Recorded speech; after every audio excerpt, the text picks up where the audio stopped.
जी scatter plot हमारा topic है जी regression and correlation. उसका लेक्चर नंबर 3 यानी क्वेश्चंस कल हमने सारी थ्योरी और फार्मूलाज पढ़ लिए थे। Example number 1, scatter plot for the following data and estimate model between variable. आपने एक तो स्कैटर डायग्राम ड्रॉ करना है और दूसरा ये बताना है कि ये किस तरह का मॉडल बना रहा है, क्या ये लाइन बना रहा है, क्या ये कर्व बना रहा है या कुछ भी नहीं बना रहा। जी उसके लिए हम यहाँ पे देखें जी, पहले मैंने एक्स एक्सिस और वाई एक्सिस की लाइनें ली। एक्स एक्सिस और वाई एक्सिस, एक्स एक्सिस की वैल्यू में तो बहुत कम फ़र्क है, 1 के बाद 2, 2 के बाद 3, 3 के बाद 4। इस तरह मैंने 1, 1 का निशान लगाया, 1, 2, 3, 4, 5, 6, 7। लेकिन यहाँ पे देखें वाई में वैल्यू काफ़ी बड़ी हैं। काफ़ी बड़ी होने का मतलब जो 26 तक जा रही हैं, तो मैंने फ़र्क कितने का रखा, 5, 5 का, ताकि ज़्यादा बड़ा ना हो जाए ग्राफ जी। 5, 10, 15, 20, 25 और 30 जी। अब वैल्यू ड्रॉ कैसे करनी है, आपने x की वैल्यू देखनी, पेयर वैल्यू को ड्रॉ करना है। x की वैल्यू 1 और y की 26। तो यहाँ से 25 से थोड़ा सा ऊपर 26, यानी 1 के सामने हमने 26 का साइन देखना है जी। ये 1 है हमारे पास और इसके सामने 26 जी, तकरीबन 25 से थोड़ा सा ऊपर, 25 से थोड़ा सा ऊपर। ये हमारा पहला स्कैटर पॉइंट ड्रॉ हो गया जी। इसके बाद 2 और 23, x की वैल्यू 2 और y की 23 जी। x की 2, 23, 20 से ऊपर और 25 से नीचे। ये आपका पॉइंट ड्रॉ हो गया जी। इसके बाद आ जाएगा जी 3 और 20, x की वैल्यू 3 और y की 20 जी। ज़रा गौर कीजिए, x की 3 और y की 20, ये x की 3 वैल्यू और y की 20 वैल्यू देखेंगे, यहाँ पे आ जाएगा जी। इसके बाद आ जाएगा जी हमारे पास x की वैल्यू 4 है और y की फिर 20 है जी। x की 4 और y की फिर भी 20 रहेगी जी। x की वैल्यू 4 और y की 20 जी। ये इधर से 4 देखा, x की तरफ से 4 देखें और y की तरफ से 20 देखेंगे जी। इसके बाद 5 पे है जी हमारे पास 17 जी। 5 और 17 जी, जी x की वैल्यू 5 और y की 17, 15 से थोड़ा सा ऊपर ले जाइए जी।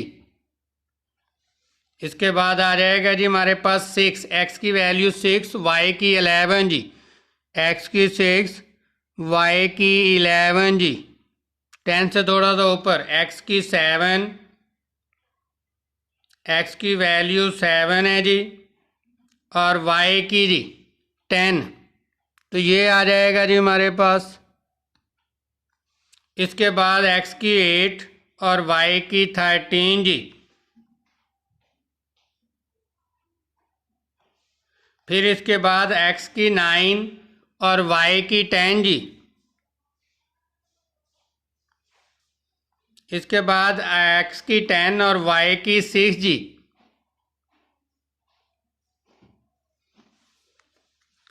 यहाँ पे ज़रा गौर कीजिए कि यहाँ पे पॉइंट्स के दरमियान बहुत ज़्यादा स्कैटर मौजूद नहीं है। तकरीबन एक अप टू लोअर की तरफ एक लाइन आती हुई नज़र आ रही है।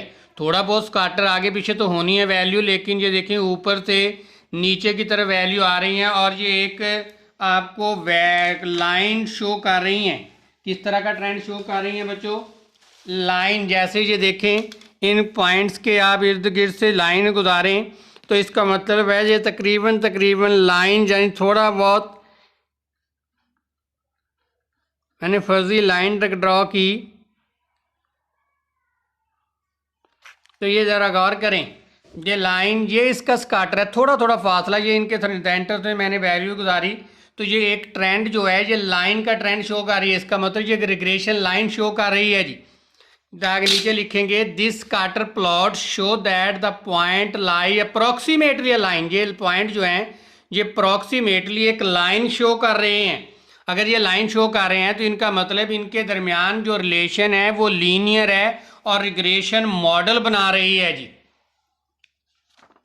क्वेश्चन नंबर 2 जी, कहता है fit a regression equation predict the yield of crop. हमने क्वांटिटी ऑफ क्रॉप्स को जो है ना वो प्रिडिक्ट करना है, उसका अंदाज़ा लगाना है। जिसका अंदाज़ा लगाना हो वो डिपेंडेंट वेरिएबल, इसका मतलब यील्ड ऑफ क्रॉप जो है ये मेरा इंडिपेंडेंट वेरिएबल है, यानी y है। तो यहाँ पे देखें जी हमारे पास टॉपिक में दिया हुआ है फर्टिलाइज़र 0 1 2 3 4 5, यानी फर्टिलाइज़र जो उसने डाली, जो उसने खाद डाली, पहले खाद कोई भी नहीं डाली जी, फिर कहता है कि 1 बोरी खाद डाली, 2 डाली, 3 डाली, 4 या 5, उसके हिसाब से उसकी तरह देखें जो आपकी मकदार है यानी क्रॉप की वो बढ़ती जा रही है।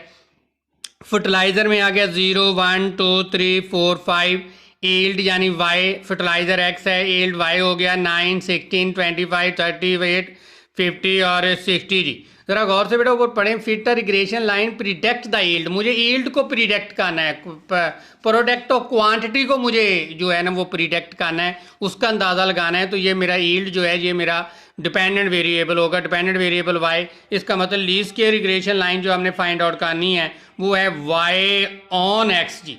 तो कहता है Y on X regression line क्या थी, Y cap is equal to A जमा बी एक्स।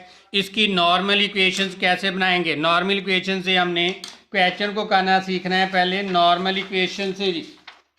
नॉर्मल इक्वेशन से कैसे करेंगे, पहले इसकी नॉर्मल इक्वेशन बनाने का कल मेथड बताया था। सबसे पहले आप समीशन अप्लाई कर दें, समीशन वाई।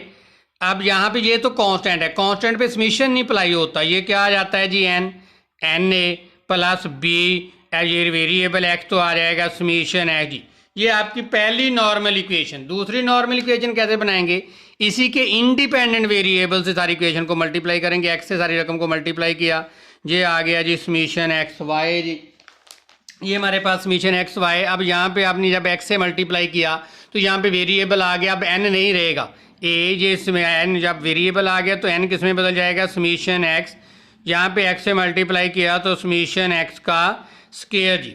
बेटा दोबारा नॉर्मल इक्वेशन बताता हूँ कि आपको पहले सबसे पहले समीशन अप्लाई करना है, summation Y N A B summation X, constant पे समीशन नहीं अप्लाई होता, एन आ गया। फिर इंडिपेंडेंट वेरिएबल जो भी है, अगर एक्स है तो एक्स से मल्टीप्लाई किया समीशन एक्स वाई ए। अब आप वेरिएबल आ गया तो एन नहीं लिखेंगे, क्या आ जाएगा समीशन एक्स बी, पहले ही एक्स है तो हमने एक एक्स से और मल्टीप्लाई किया समीशन एक्स के जी। अब यहाँ पे हमने डाटा इस तरह क्रिएट करना है कि इनसे हमने ए और बी की वैल्यू फाइंड आउट करनी है। पहले सबसे पहले मुझे समीशन वाई चाहिए, तो बेटा इनको सम को ऐड किया वाई की वैल्यूज़ को, तो समीशन वाई हमारे पास आता है 198। इसके बाद N for number of observation 1 2 3 4 5 6, मेरा एन कितना है, एन इज इक्वल टू 6 है जी, नंबर ऑफ ऑब्जर्वेशन मेरे पास 6 हैं। इसके बाद आ जाएगा जी हमारे पास समीशन एक्स, समीशन एक्स 0 + 1 1 2 3 3 3 6 4 10 और 5 15, summation X is equal to 15। तो पहली लाइन की चीज़ें तो जो रिक्वायरमेंट थी वो पूरी होगी नॉर्मल की। दूसरा एक्स वाई, हमें एक्स वाई का सम करना है, पहले एक्स वाई की प्रोडक्ट देखें जी। एक्स वाई की प्रोडक्ट की, तो एक्स वाई की प्रोडक्ट करने से जो हमारे पास वैल्यू आ रही हैं वो ये है कि 0 को आपने 9 से मल्टीप्लाई किया तो 0, 1 को 16 से मल्टीप्लाई किया तो 16, 2 को 25 से किया तो 15 जी। इसी तरह 38 को 3 से किया 114, 50 को 4 से मल्टीप्लाई किया 200, 60 को 5 से मल्टीप्लाई किया 300, इनका सम किया तो आ गया 680 जी। अब मुझे देखें आगे, समीशन एक्स हमने पहले लिया हुआ है वो हमारे पास है, समीशन एक्स स्क्वायर नहीं है, समीशन एक्स स्क्वायर निकालें, यानी पहले एक्स का स्केल लूँगा फिर उसका सम करूँगा जी। एक्स का स्केल लिया 0 1, 2 का स्केयर 4, 3 का स्केयर 9 और 4 का स्केयर 16, 5 का स्केयर 25, इस सब का सम किया तो आ गया समीशन एक्स स्केयर। अब ये जब आ गए तो इनमें वैल्यू पुट करेंगे जी। वैल्यू पुट करते हैं, पहले आपके पास क्वेश्चन है समीशन वाई, समीशन वाई कितना था 198 is equal to N, number of observation हमारे पास 6 हैं तो ये आ जाएगा 6a जी। समीशन एक्स की वैल्यू आई 15 जी, तो ये आ जाएगा 15b जी, ये आपकी इक्वेशन 1 जी। इसके बाद आ जाएगा जी हमारे पास समीशन एक्स वाई जी, समीशन एक्स वाई कितना आ गया बच्चों 680 जी, is equal to summation X कितना है जी 15a जी, ये आ गया जी प्लस जी। फिर आ जाएगा समीशन एक्स स्क्वायर जी, समीशन एक्स स्क्वायर कितना है 55 into B ji, equation 2।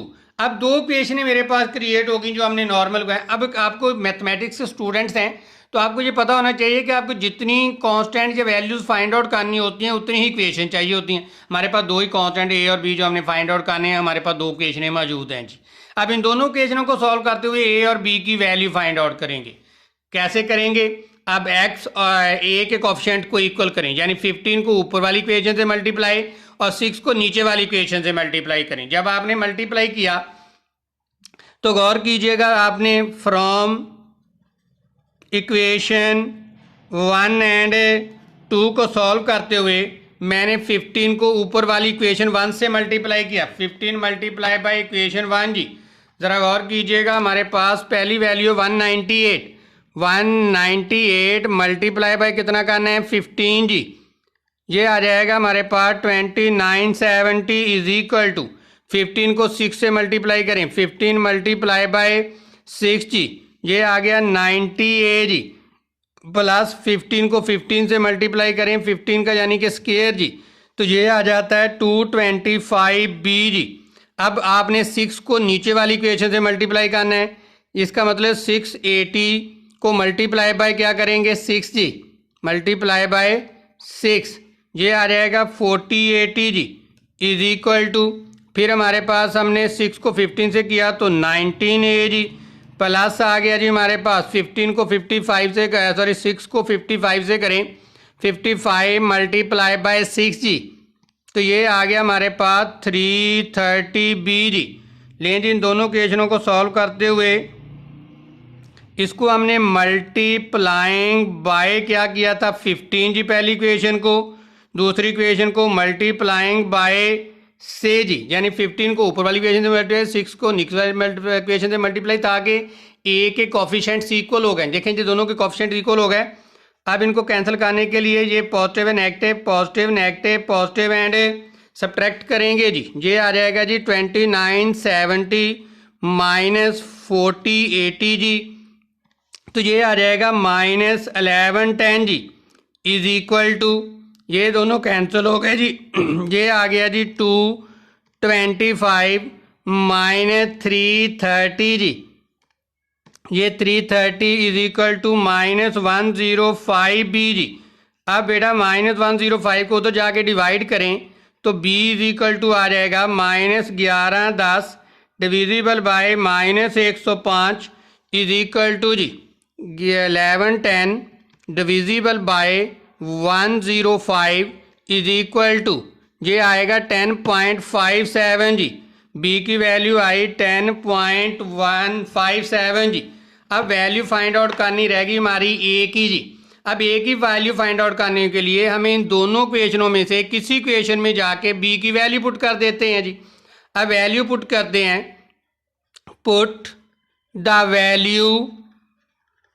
Value of B is equal to, put the value of B in equation 1 जी। इक्वेशन 1 में बी की वैल्यू पुट करते हैं, ये आ जाएगा 198 is equal to 6A plus, ये आ गया 15, बी की वैल्यू क्या थी 10.57 जी। लेकिन जी हमने 15 मल्टीप्लाई बाय 10.57 किया तो ये आ गया हमारे पास 158.55, इधर ला के माइनस कर लें 158.55 इज इक्वल टू 6A। इन दोनों को माइनस करेंगे 198 minus 158.55 is equal to 39.45 is equal to 6A जी। 6 इधर आगे divide, 39.45 is over divisible by 6 is equal to A divisible by 6, ये आ गया A इज इक्वल टू 6.575 जी। लें जी हमारे पास A की वैल्यू भी आ गई और B की वैल्यू भी आ गई। अब हम अपनी लीस्ट स्क्वायर रिग्रेशन लाइन लिख सकते हैं जी।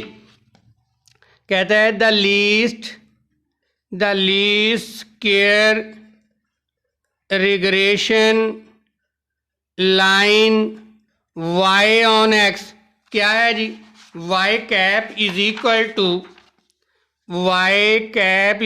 टू A की वैल्यू 6.57 या 6 क्या आ गया जी 6.58 कर लें आप इसे, 6.58 प्लस B की जगह वैल्यू क्या आई 10.57 है जी।